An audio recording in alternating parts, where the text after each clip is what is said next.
Victoria, I think I was like 9, and I don't remember much. But driving in yesterday afternoon, the wind was blowing, and I thought that as long as it's not snowing, I don't mind a little bit of wind, but I understand that even the wind that you all got yesterday was pretty intense. So that welcomed me in weather-wise into Vancouver and into Canada. And I remember thinking that the wind blows like this at Bandon Dunes quite a bit, and so I kind of felt at home there. And then the weather is pretty similar to what we have at Bandon Dunes.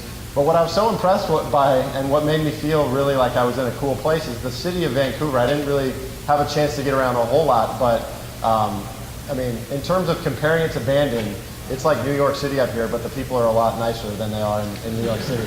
So it was really nice to get in here yesterday afternoon, and everyone has been so nice to me so far, and really appreciate the opportunity that Donald gave us to come up. And when he asked if we'd be interested, it was like, it took me about 2 seconds to come to a decision. I knew that I wanted to come support your efforts, and knowing that a lot of you have been to Bandon Dunes before, it was important to me to sort of give back and support the seminar that you all have today. So thank you, Donald, for having me, and I'm looking forward to being here. So what I wanted to do is kind of talk through what Bandon Dunes does from a PR and marketing standpoint. A lot of what we do is probably similar to what you do.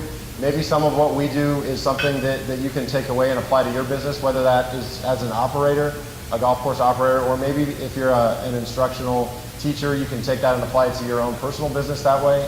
But what I want to do is just give you kind of an idea of what we do to promote Bandon Dunes, and then also what we do to make sure that we exceed that expectation that we've set with guests once they arrive. So the question then becomes, how do we aim for success? So step one is to set the guest expectations. So that's what my department does. We build ads through our ad agency.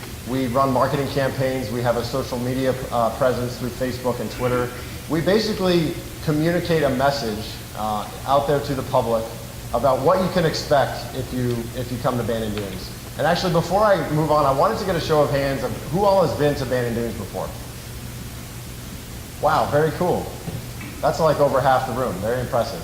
Well, if you've been there, you know that it's hard to get to. It takes a while to get there. And there's no big airport that you can fly in and cut down on travel time. Everyone who comes there has to really go through a lot to get there. But when you arrive on site, hopefully you felt that it's a truly unique experience. I mean, I grew up in Portland, and I've been traveling around the country a lot in my previous time with the Golf Channel. I was able to do that a lot. And you sort of get a sense for what North American golf is like. It's tree-lined, it's very classic, and there's a lot of older golf courses, but not nearly as old as the golf courses that are over in the United Kingdom and in Europe. That really, I mean, we all know that that's where golf started. And that's what Bandon Dunes is it's a very, it's a linksy style, old school, back over in the Scotland and Ireland type of genre, type of golf course. And so it's a truly unique experience going. So step one is for me and my department to communicate that out and set the guest expectations so that they know if they come to Bandon Dunes, they have an idea of what they're going to get. Step two is then once they arrive, we have to exceed that expectation. So my job is to tell people how awesome it is, and then there's another group that when they show up, our guest services department mainly, they exceed that expectation. My job is easier and more fun than the guest services department, but I think that what I want to communicate is that it's really important to set an expectation and then exceed that expectation. That's something that we feel very strongly about. So before I jump into the specifics, I wanted to show a quick 4-minute video. I think that's how long it is. And this is an internal video, so if we're recording this, don't distribute it on social media or whatever. But kidding aside, it's a video that was produced by my department, and it was shown at our company year-end party. And the party, it's not a Christmas party or a holiday party. It's really a party to celebrate the end of our peak season. So our peak season, similar to a lot of you all, I would imagine, is like in that May to the end of October timeframe. And so all of the employees that made it through from May 1st to October 31st that were committed and locked into peak season, the party is meant to really honor them. I didn't fit in that group because I didn't start at Bandon Dunes until the end of June. But this video hopefully encapsulates what Bandon Dunes is, kind of a look behind the curtain of who we are. So Matt, if we can cue that video up. The party is called the Survivor Party because you've survived peak season. So it's kind of a play on that. Do we have audio by chance?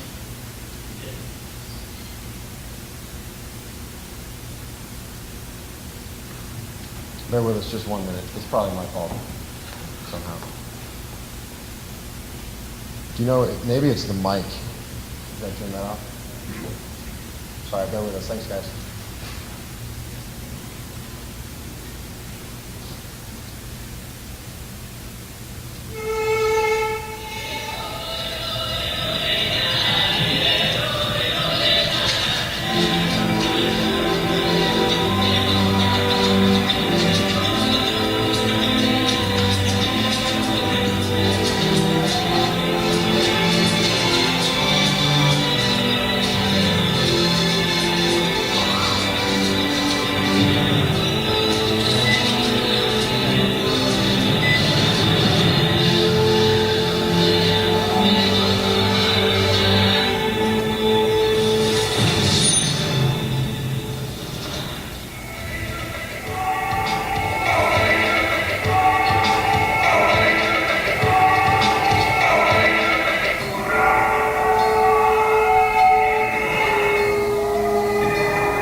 scary.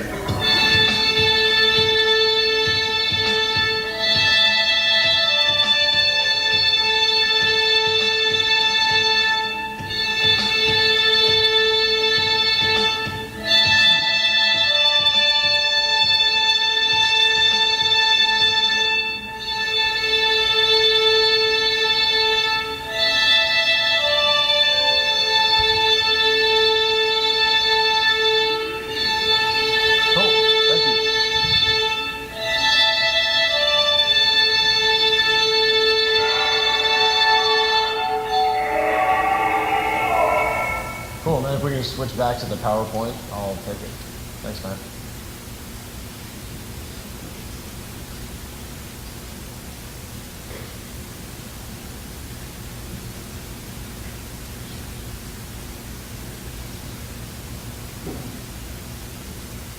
There we go. Okay. So step one for us, like I said, my job is to set the expectations to the guests. So that we do that through PR and marketing, basically painting a great picture of who we are. An accurate picture, obviously, but also one that we think people are going to be very impressed by. So the first way that we do that is through relationships with media members. So one of the most important parts of my job is to build relationships. And those are external relationships with members of the media. So Golf Digest, Golf Magazine, Links Magazine, those are some of the bigger ones, the Golf Channel, obviously. But then also local media as well, and I think this might apply to you all, is that your relationships with local and regional media is something that's very, very important. And then another thing that I have to think about is advertising. We're lucky to have an ad agency that does all the creative and ad buying for us, but I work with them, talk to them every week about what we're doing, how's it going, things like that. And then the third thing, and this is something that you all know is growing rapidly, and that's social media. So our presence on Facebook and Twitter is something that I manage and something that we have to monitor closely. And then the step two is to exceed expectations. That's usually done through our guest services department. Donald was nice enough to invite our director of guest services, Mark Bergman, to speak as well on behalf of his group, but unfortunately he had a conflict and couldn't make it. And so, but I think that's incredibly important to the success of our business, and so it's vital that I talk about it with you all today and share what we do from that perspective. And those are really to create and nurture a culture of guest service. So I think it's important for us all to understand that we work in the golf industry, which is a service industry, and so we're not behind the curtain all the time, not in front of our customers. A lot of, if not all of your employees are probably customer-facing individuals, and so it's important that we understand and take that seriously. The other thing that Mark's group is really big on is a training program, so that when people start and folks start to get into their job, they know exactly what they're being asked to do. And then the third thing, it's also really important and something that I think is really awesome, actually, the way we do it, and I'm happy to share with what we do, is our guest feedback system. So let's start with PR and marketing. What do I do to build relationships with media? I put a lot of effort, as I mentioned, into pursuing positive relationships with media. And this is, sorry, it's a long bullet, but this is something that I take very seriously. If I notice a piece of content that's produced about Bandon Dunes, and maybe it's not all about Bandon Dunes, but it's mentioned as part of a destination story about golf in Oregon, for example. If you can notice that and then thank that person for giving you that exposure. I know I used to sit on the other side of the table. I used to be a content producer. I was the travel editor for golfchannel.com, and when I got phone calls from operators or just people out in the golf business that would thank me for what I had just done, it's not that I need a pat on the back all the time, but it just showed me that they were paying attention. And so that meant a lot to me. And so I try to reciprocate now that I'm sitting on the other side of the table. The other thing that a lot of golf writers or TV people need is help telling the story. You know more than anything about your business probably than anyone. And so media members, while they might claim to say they know a lot, they don't know everything about you. And so if you can do something to kind of tee it up, no pun intended, and put the story right in front of them so that they know what to say about your property, that really helps. And I know, once again, sitting on the other side of the table, that helped me a lot. If my predecessor, the person that was in my position before, if he called me when I was at the Golf Channel and said, Eric, we've got a new golf course opening and you should come out for the opening, I would be like, wow, cool, didn't know that. Or if it's a smaller thing, like we're coming up on our 5-year anniversary of something, or we're donating X number of dollars to something, It doesn't always have to be an earth-shattering, course-opening type of event. If it's just a little thing, it helps me as a content producer, as a writer. It helps me understand better what I can do about and what I can say about your property. So that's what I think about from a relationships with media members perspective. So when I thought about what I should say about advertising and social media, I thought a lot of what I say is stuff you probably know and stuff that you could apply to your business. But I would imagine there's some things that you do that maybe I'm not aware of that we do or we've talked about doing in the past. So what I wanted to do was make this segment of the presentation a little bit more discussion, conversational, ask you what you do, and then I can tell you how we would position that channel. So for example, like Facebook or your website or local print ads or supporting your local high school yearbook. I mean, something, the little stuff like that. So if it's okay, I want to set up a little whiteboard and we'll write everything that you all do to promote your business, to set that expectation with guests. Then I can go through and talk to you about what Bandon Dunes does to be successful in that regard. Cool? So let me set this up real quick. So while I'm doing this, think about what are the things that you do to set that expectation, to promote your business.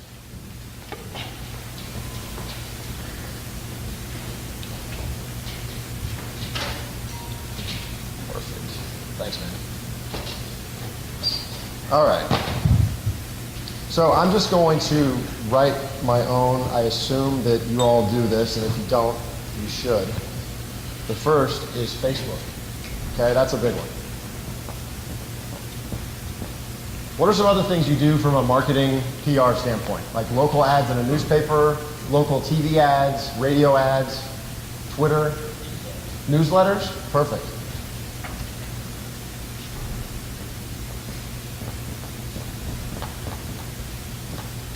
Email blast. Emails, awesome, huge. That might also be newsletters, but yeah, those can be different as well. What else? You all use Twitter for your business? Okay, Twitter. I've seen a lot of golf instructors use Twitter to promote their own business, but a lot of golf courses use it too. But I can tell you why, kind of the pros and cons of Twitter if you want. What about local TV or local radio? Does anyone do that? Okay, local TV, local radio. I'm just going to put TV and radio in the same little category.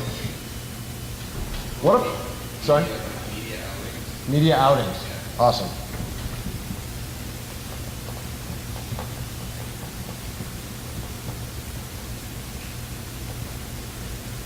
Okay. Trade shows. I'm going to one next week. There was one here just now, wasn't there, recently?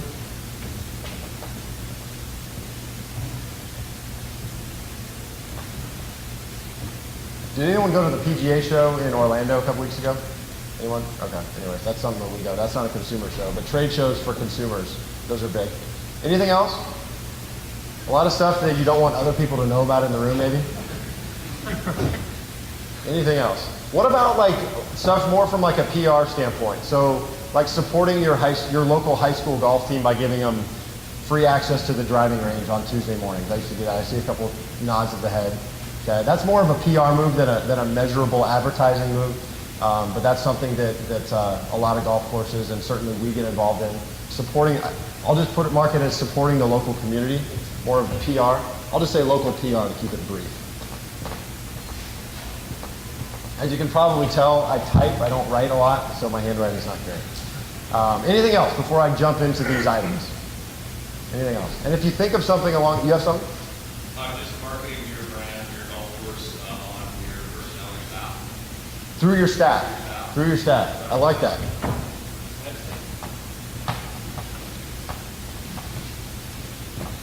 So that's kind of like a word of mouth element, I would think, which word of mouth is huge to us. That's really important to us. Okay, so what I wanted to do, if you can read this stuff, is to walk you through what Bandon Dunes does in each of these elements, or doesn't do. I mean, everything that you do from a marketing perspective has pros and cons. Some of the pros and cons are really obvious, like it costs a lot, maybe is one of the cons, but the pros is that you're reaching a big segment of golfers. So I'll walk you through what we do in each of these, and then if you have questions or comments along the way that you want to add, feel free to chime in at any time. So to start with Facebook, Facebook isn't the biggest thing we do, but it's the most important new thing that's going on.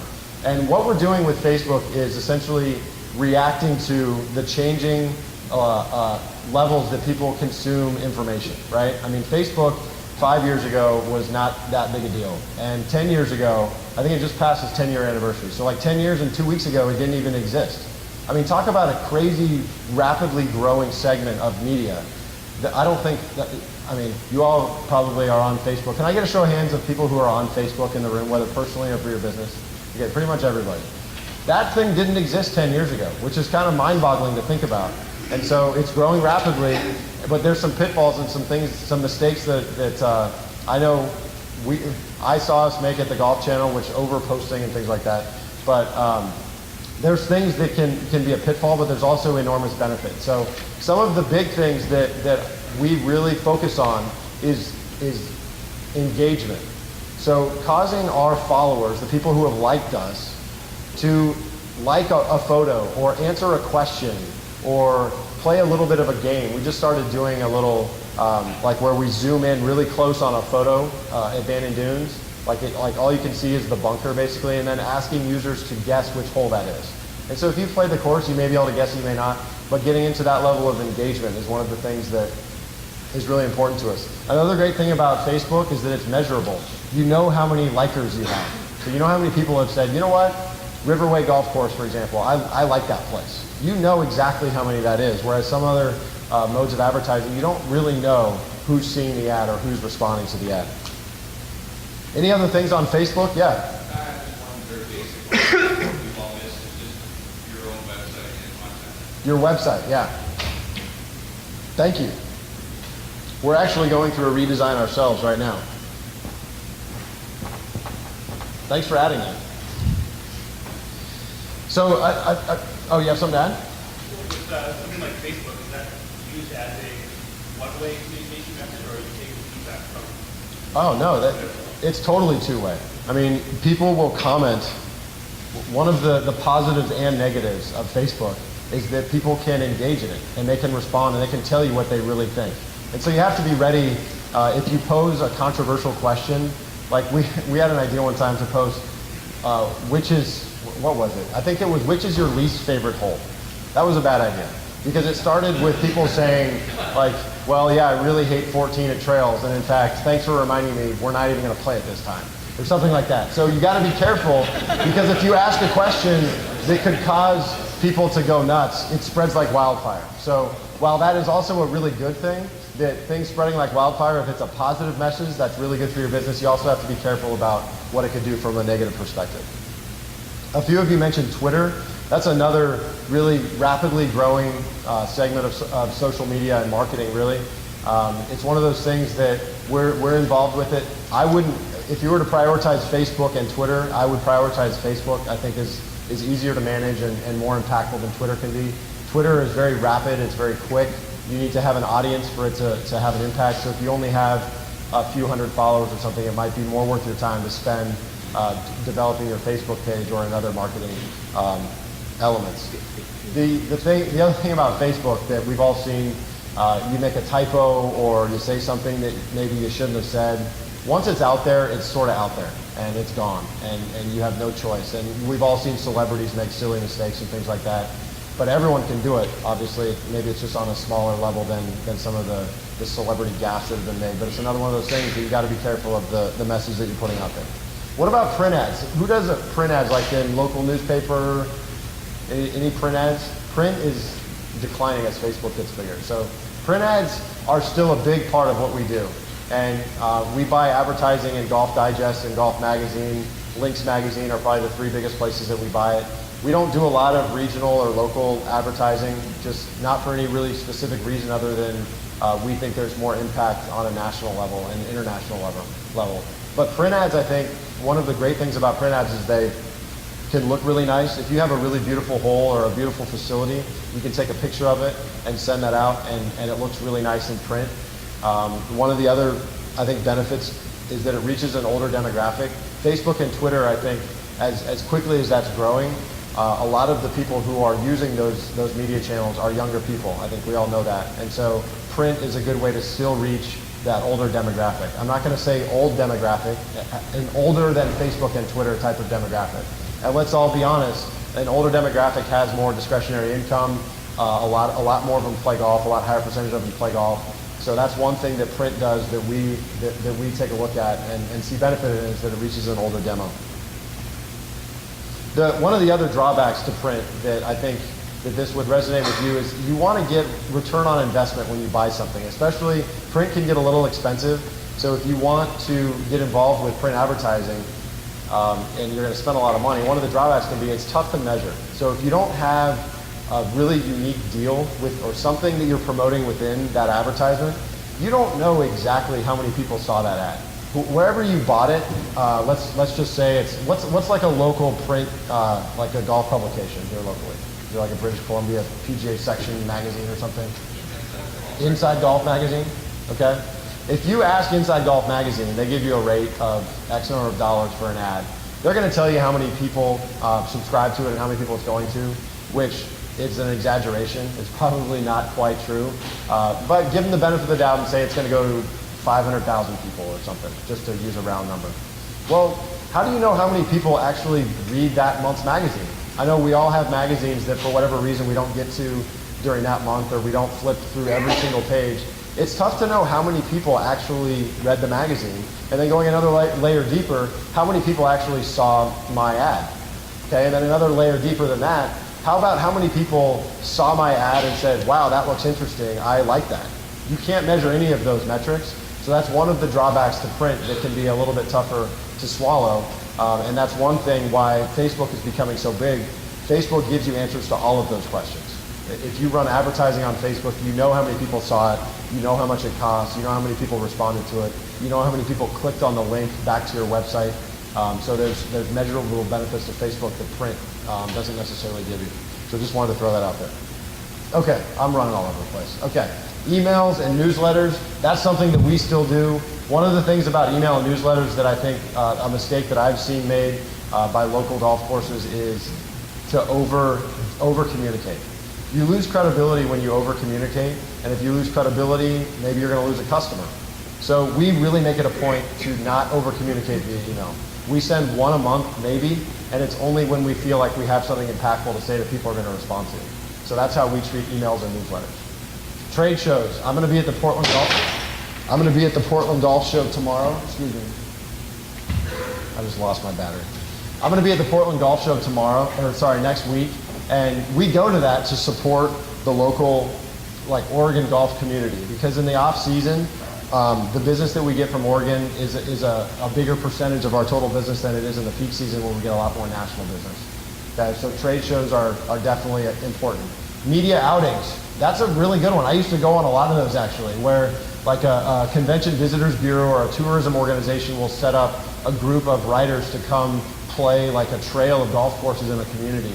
I think that those are really impactful. And so that, once again, goes back to helping writers understand what you're about and who you are. If you have a group of 5 or 6 writers visiting, and you can tell them, hey, these are 3 things that we've got coming up this year that are new, or 3 reasons why we think people would want to come play golf here. Telling that story to a group of writers, like in a media outing setting, can be really valuable.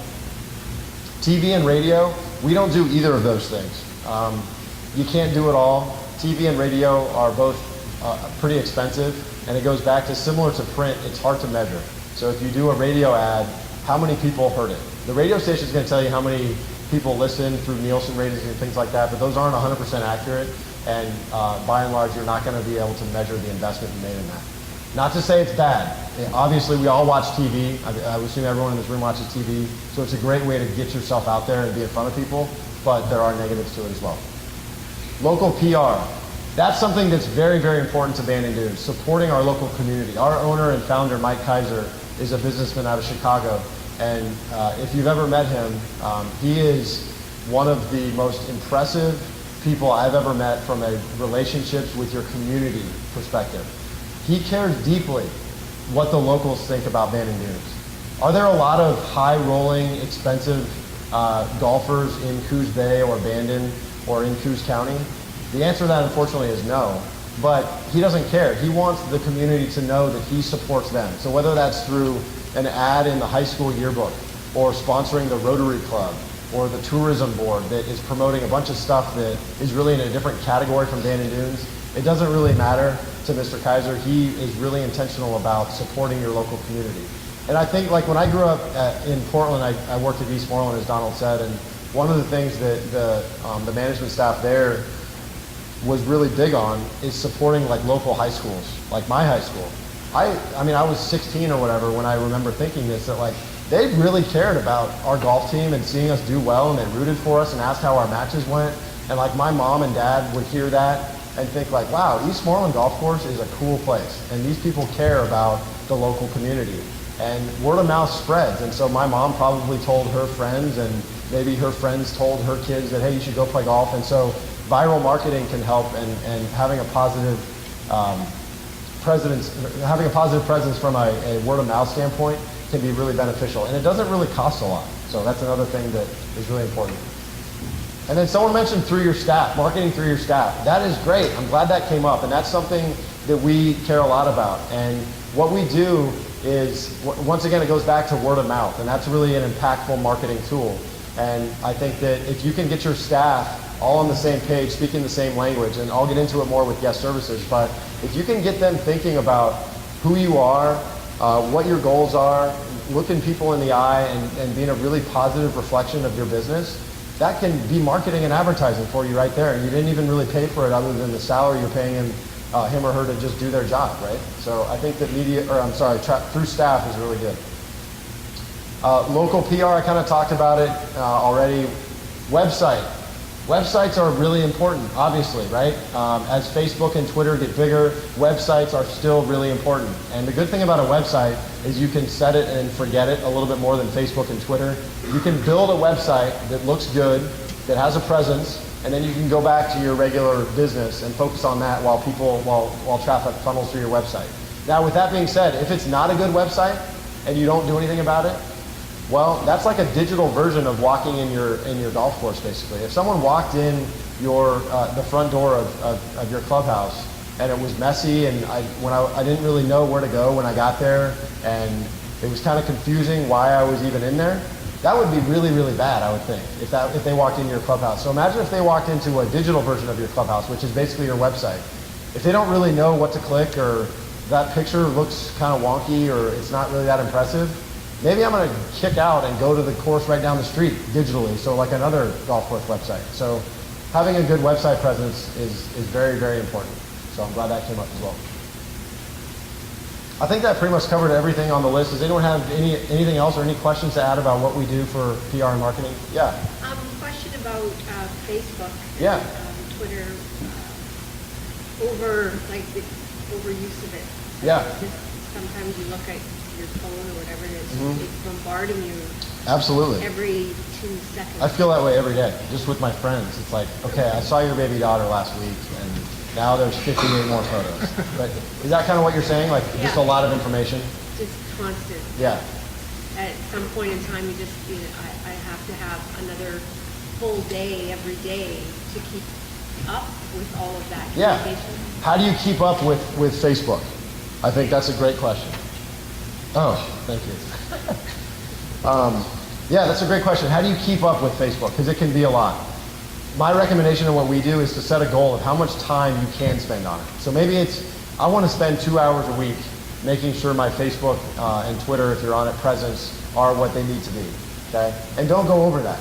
If you get going chasing rabbits and all of a sudden you've spent 4 hours in a given week, well, you can't do that every week maybe. So if you can set a goal of how much time you have to dedicate to it, I think that can help a lot. The other thing is, don't post something on Facebook because it's Tuesday and that's your post day. Post something because you've set a schedule of posts if you want, or if something comes up, like there's a beautiful sunset outside the clubhouse, and you can go out and snap a photo of it real quick and share it right then and there. Do it because of that. Don't do it just because you need to post on Facebook. Post because you feel like you have something interesting to say. That's what we do. Yeah. Right here? I'm just wondering, are your emails more personalized to your guests, or? They don't. No, it won't say "Dear Mr. Peterson." It's a more kind of broad branding type of message. Our goal though is for that, whatever is within that email, and this really speaks to Facebook as well. Whatever we communicate, we want the first question that I ask, whether it's of our ad agency or of my social media manager, is what percent of people who see this are gonna think, wow, that's cool. And if the answer to that is like 99%, gosh darn it, send it now. But if the answer is like, well, I don't know, 50-50, or if it's really geared toward men only, or women only, or only people in Oregon, maybe only like 30, 40, 50% of people are going to resonate with that. And so I think it kind of loses its luster that way. Yeah?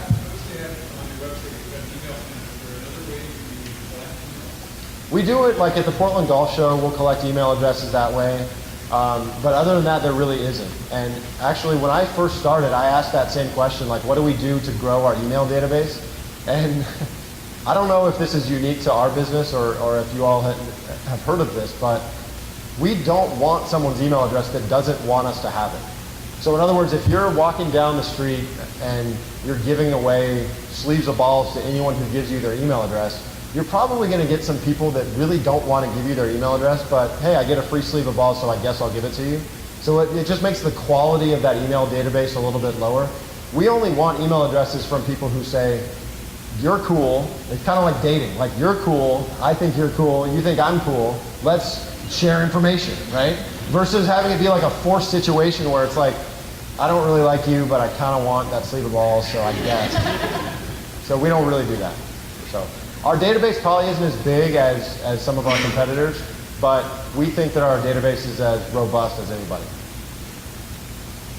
There's a question over here, right in front. Yeah. Have you set a standard for over-posting or too much communication, like how much through Facebook and Twitter? Yeah, good question. So I should be repeating these questions in case you can't hear. Sorry.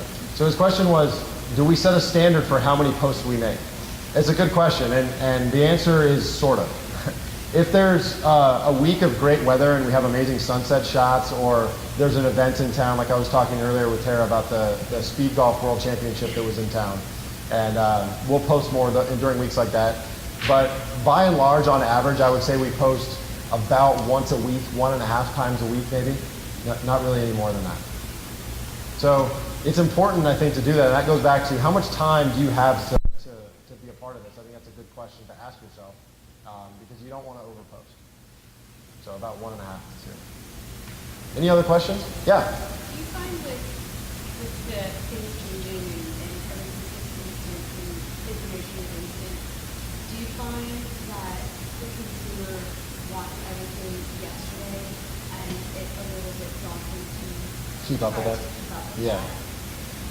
So the question is, with the rate at which people consume information and how quickly things happen, do we feel like when we send out information, people wanted it yesterday? Yeah, that's a good question, and it's something that we can't really change, and so we don't worry about it. And so we view the internet as a tidal wave, and we just put a surfboard out in the water and ride the wave. We don't try to say like, okay, let's try to block that and not pretend that that's out there. We know the internet is there. We can't change it. We know that people want information yesterday. That's just kind of the way society is now. And so we just keep messages a little bit more general. So it's not like, we try not to be too timely with things about like, you need to act within the next 20 minutes or something. We just do more branding, kind of high-arching messages out there about who we are, nice photos, things like that. Hopefully that answers your question. Yes, sir. Say you're going through a website Redesign, yeah.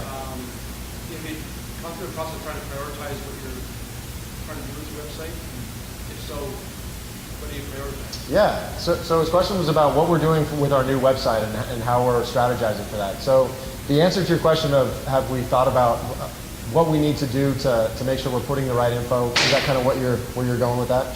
Yeah, and I don't know if you're, like, some people would maybe say, you know what, people want our rates, that's what they really want, Yeah. to make that front and center. Yeah. They might say, you know what, I'm going to bury that. Yeah. Totally. So we track our current traffic through Google Analytics, and so it's a very inexpensive, simple way to monitor the traffic and what people click on within your site. And I think that, once again, the internet, that one of the big benefits is that it's so measurable. You know exactly how many people clicked on the tee times page of your website, the reservations page, the hours of operations page, whatever pages you have, Google Analytics or whatever you can use to track the web traffic to your website, it'll tell you exactly how many people. So if you're going to redesign your website and you know that 55% of people who visit your homepage immediately go to the Tee Times page, you know that's probably a pretty important thing to make sure that you're doing a nice job of delivering the next time around. And so what does that mean? Is that a bigger Tee Times button? Is that more Tee Times buttons, like maybe the Tee Times button is on every page? There's maybe several different things that you can do, but I think that being cognizant of what are people currently responding to on my current site, and using that to sort of frame your new site, that's something that we've thought about, yeah, definitely. Any other questions about? Yep. In terms of your e-blasts, you mentioned you have a captive audience, people that have chosen to receive messages. What's a good click-through rate? Like, what do you look for? Do you measure that? I assume you do. What do you look for? Our click-through rates vary depending on what it is. If we're doing an e-blast for, like our 2014 event series was the e-blast we sent in January, and that has a very specific call to action. Sign up for a tournament. We've got some coming up. Call this number to do it. I mean, it's pretty specific about what we want you to kind of go, where we want you to go from this e-blast. So click-through rates and the ROI we get from that is usually a little bit higher percentage. We actually don't have Tee Times bookable online. I mean, the reason is because everyone who stays, there's a logic component connected to it, so that puts us in a little bit of a different situation than a lot of golf operators. So we can't like click through conversion for an e-blast of, like I would imagine maybe a message you'd want to send out is like a Father's Day special for Tee Times this weekend, fathers play for $10 off if you bring your son or something. And then click here to book a tee time. You can track the conversion of how many people clicked on that. We don't do that. You have to call a phone number. We track how many calls our reservations team gets, but we don't generally track it down to the needle of like exactly how many people are clicking through. So it's not as important to us exactly how many people are clicking through, because sometimes it's not a click, it's a call. Whereas some of the things that you might want to promote, maybe it is a click through. You can measure it more easily if there is a click through, but for us there isn't, for a lot of stuff. Hopefully that makes sense. Anything else? Way in the back. How do you guys value and use PGA professionals and bringing groups? Yeah, what a great question. Are you my boss? No. One of the ways that we support our local community, and really this extends beyond just geographically our community, but our community of PGA professionals throughout North America, is we run a special through, we call it the off season, but there's really not anymore any off season. We were at 84% capacity when I left on Friday, and it was raining sideways. I was like, I don't know what's going on here. But anyways, during that off season, so basically right now, we promote packages to PGA professionals so that if you bring 11 people, your trip from a golf and lodging standpoint is taken care of. And those reservations are handled through our reservations department. If you have specific questions about when to come, how much it costs, what the parameters are to that, I'm happy to put you in touch with our reservations team, because they can speak to that much better than I can. But while we're on that topic, can I get a show of hands of people who have visited Bandon Dunes kind of with a group outing kind of thing, through a PGA kind of thing? Okay. So quite a few people. So you can maybe learn from the folks who just raised their hand. You can ask me for the people to talk to about what information we have about that, the specifics, because that's a great way to have your trip be paid for, number one. Maybe these aren't in no particular order. But number two, to bring a group of your customers potentially, or your friends, to kind of bring a community of people down to Bandon Dunes. Bandon Dunes is not a place you want to go by yourself. We don't get a lot of even couples that come, just two people.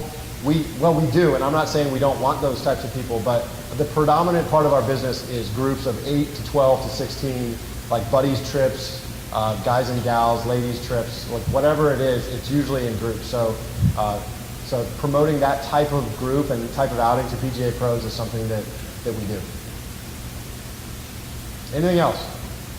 This is a great discussion. Thank you all. Yeah. With your occupancy level, like when's the point where you don't have to market, but it's very specific? Yeah. The target returning. Returning. You don't have to create moves with it. We don't necessarily have anything that speaks to people who have been to Bandon Dunes before, because that goes back to, what if you get that email and you haven't been there before? I mean, we could send it only to people who have been to Bandon Dunes before, but basically all the email addresses we have are people who have been to Bandon Dunes. There's a small percentage of people who haven't, but most of the people who we have their email address are people who have been to Bandon Dunes before. So, but we don't say, hey, we know you've been here, so come back for these reasons. We just kind of keep it simple, high level. This is who we are, and this is why we think you should visit us, whether you've been here 0 times or 100 times. And then as your marketing, since you started for... I've only been with the company for just under a year. So, in terms of like how important marketing is to us as our business gets bigger, it's always important. I mean, my belief is that if you don't feel you need to do any advertising, you're not charging enough. Raise the prices and then advertise more. And that's not something that we've necessarily done at Bandon Dunes, but as we get bigger, as more people know about who we are, that doesn't shift our focus away from marketing and advertising, because it's still important to build that presence within the marketplace. So, yes, Al. Golf Now and the Golf Channel booking, you guys participate? We don't, no. It's not a la carte. You can't just come to Bandon Dunes and play golf. I mean, there's a lodging component to it. A lot of people make dining reservations with it, and so we don't even do online reservations of any kind. So it's not really anything against Golf Now or somebody else that competes in that space. It's really just about, we don't think that our product can really go online, because we need people to call and say, oh my gosh, I've heard some recordings and conversations, I just saw your ad in Golf Digest and I need to come. Okay, well that's a conversation. So when do you want to come? How many people want to come? Do you want to have dinner while you're here at McKee's Pub or Pacific Grill, or do you need transportation from the airport? There's so many questions that it's not as simple as a 12 o'clock this Saturday, 4 people playing golf, boom, done, let's go. So that's why we don't really do online reservations at all at any time. Yeah. I think it's such a unique property. How do you, who do you look to as your competitors? Everyone in this room. No, I'm just kidding. No, his question is, who are our competitors? Our competitors are, from a golf perspective, Pebble Beach, Pinehurst, Kiowa, Whistling Straits are the ones that we think the most about. But my group doesn't think as much about our competitors. We spend more time thinking about our customers. And so, in other words, I don't trust that Pinehurst is perfect at marketing. So if I just kind of followed what they do, and if I notice, hey, Pinehurst is promoting this package, why don't we do that? We shift it and go, what would our customer think if they saw that message? And so we spend more time thinking about our customer than our competitor. Now, we're friends with our competitors, as I'm sure you all are in this room too. And so we have a lot of great conversations about, hey, I noticed you're doing this on Facebook and that's really cool, and it starts a dialogue conversation, and it goes back to, I think, the notion of a rising tide raises all boats. So if Pinehurst can get better and making golf trips, the idea of making a golf trip gets better, maybe Bandon will benefit from that.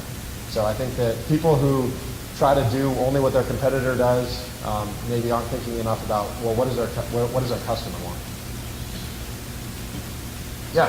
With all these being said, is your strongest PR component still the guest that leaves Bandon and tells all the Absolutely, yeah. So his question was, is your friend the message that your customers spread to their friends when they leave the property? Word of mouth is huge. I think that viral marketing is something that can spread rapidly and can have a huge, enormous impact. So like Facebook and Twitter, but word of mouth is also part of viral marketing. And I think that if you have a customer that walks away and says, wow, that was cool, and he tells one friend, that simple message, wow, that's cool, he tells one friend, and then that friend tells one friend, and all of a sudden it spreads like wildfire that Bandon Dunes is really cool. My gosh, that didn't cost you a dime. All you had to do is treat that guest who was on property with a lot of class and treat them really well, and all of a sudden they're telling 100 people. That's enormously important. And it doesn't cost anything. You just have to make sure you deliver a good product. Yeah. Last question, then we'll move on. Do you track approximately what percentage of your business is in PGA World bringing groups down? We bite. I don't know the answer to that though. I don't, I'm sorry. Do you do many ROAS? Not that I know of. Those questions are probably better for our director of golf. But we don't actively promote in either of those things. Okay? Thank you. That was awesome. That went a lot longer than I thought. And so I'm on a tight timeline, right? I want to make sure that I'm not going over the board. Let me just buzz through real quick, if it's okay, what we do. Donald, is that okay? 5 more minutes? Okay. So let me just buzz through guest services real quick, because this is also really, really important. So everything we just talked about is setting that expectation. What do you get when you visit your property? So that's through advertising, through word of mouth. That public perception of who you are is really, really important. But then what happens when they show up and they arrive on property? At Bandon Dunes, that's done through our guest services department. The first thing, kind of going back to our slides earlier, is they need to create a culture of service. So remember, this is a service industry. We're not like in a back room building widgets and the customers never see us. Almost all of our employees, and I would imagine the same for your business, are customer-facing individuals. And so you have to remember that you're in the service industry. Something that I was incredibly impressed with at Bandon Dunes when I first started that was surprising was that every person's role mattered. When I listened to our general manager speak to the housekeeping team about how important their job is to our business and our success, I was so blown away by how important he made an assistant. I think she was an 18-year-old girl that worked on the housekeeping staff. Like, he made, not her individually, but he made everyone in the room who fit her job title feel like they were just as important as our leadership team to our success. And so making sure that everyone's role matters is important. And then retention is huge as well. So if you can create people who want to come work for you year in and year out, creates more familiarity, they're happier, you like them, they like you, your customers are more familiar with them, it can be big. The second is a training program. It's really important from our guest services department standpoint that everyone knows exactly what they're asked to do. Learn as you go is like a joke. We say that learn as you go is basically you saying you don't have enough time to properly train someone. Just, well, learn as you go. Well, that's important, but maybe that's not the end all. The last thing that our guest services department focuses on to exceed that expectation when people arrive is through our guest feedback system. And raise a show of hands of people who have a guest feedback system. If I want to tell you what I think about your business after I've played your course, how many people have that capability? Okay, a few show of hands, probably more than some areas, but you could have a lot more. So guests and I would imagine you feel this way about as a consumer for any product, if someone from a business, let's say you buy a laptop at the Apple store, if someone asks you a week after you have it, if they call you personally or contact you via email in a personal way and say, do you love your laptop? You'd probably be like, wow, that's cool. They not only know that I have it, but they care about what I think about it. Well, if you can do that from a guest perspective, once they leave, to go back to like making sure that they're going to say that this place was awesome, if you can say, what did you think about us? That can be really helpful. Employees get recognized all the time. One of our greeters, Shu Gasper, if you've heard of Shu, he's been there from day one.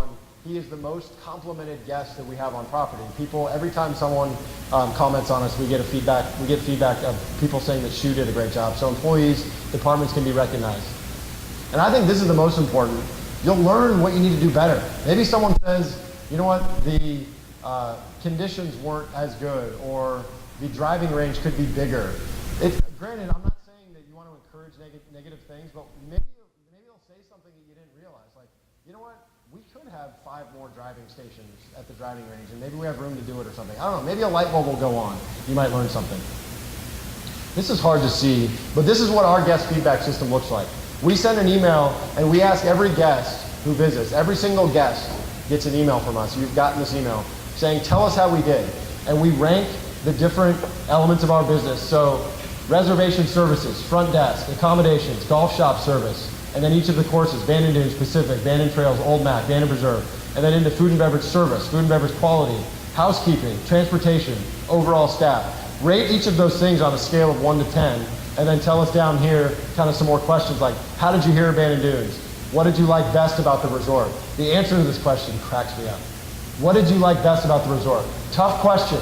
The quality of golf and the fact that my wife doesn't want to come with me because there's nothing to do for her than play golf. I thought that was funny. I didn't say it. Okay, was there anything we could do to improve upon? Great question. I'm not saying let's make it negative once again, but gosh, tell me what we can do to be better. This person said, iPod docking stations in the rooms rather than 10-year-old CD alarms. I mean, that's a good point. Maybe we'll do that. I think that's huge. Was there a staff member deserving a particular mention during your visit? Who and why? Everyone was fantastic, is what this person said. Additional comments. So this is what we do. Every person who visits Bandon Dunes gets this email, and we make sure that we ask them and we're very genuine about what they thought. Did we exceed their expectation? I think is really what this question is asking. And maybe if we didn't, we can learn what we can do to do better. Is there a certain point in the scale that you get back to that person and there's something? That's a good question. So if they give us a 4 or a 5 or whatever we define, does it automatically trip us and say, hey, you need to reach out to this person because there's an issue? There's no automatic, but we go through each department head. So I go, even though maybe all this isn't about PR and marketing, I still have to go and look at it. And if I see something that I know that my department could make better, I'll reach out to that person individually. So we just handle it kind of on a as-is basis. 11:01. So that's it. That's all I got. If anyone has any questions, I'll be here until lunch. Maybe we can chat. I was telling Donald as I was driving up, I was thinking of, do I have my laptop? Do I have my shoes? Do I have all that stuff? And I had everything except I forgot business cards. So Donald has my info. If you all have a question about something that you think of later or down the road or something having to do with like packages or anything to bring a group of people down, happy to answer those questions. So that's about all I got. Thanks for your time today, folks. Great to be here.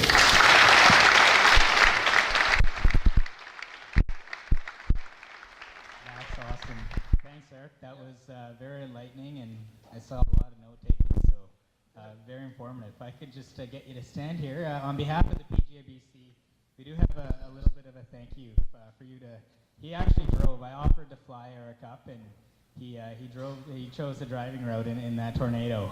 So for your efforts, the association wanted to give you a pair of Maui Gym sunglasses of your choice from our sponsors. So thank you very much for coming up and speaking for us. Appreciate that.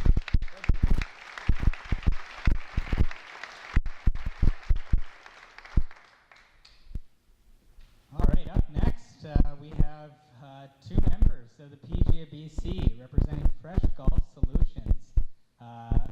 As I mentioned earlier, an enlightening and eye-opening presentation.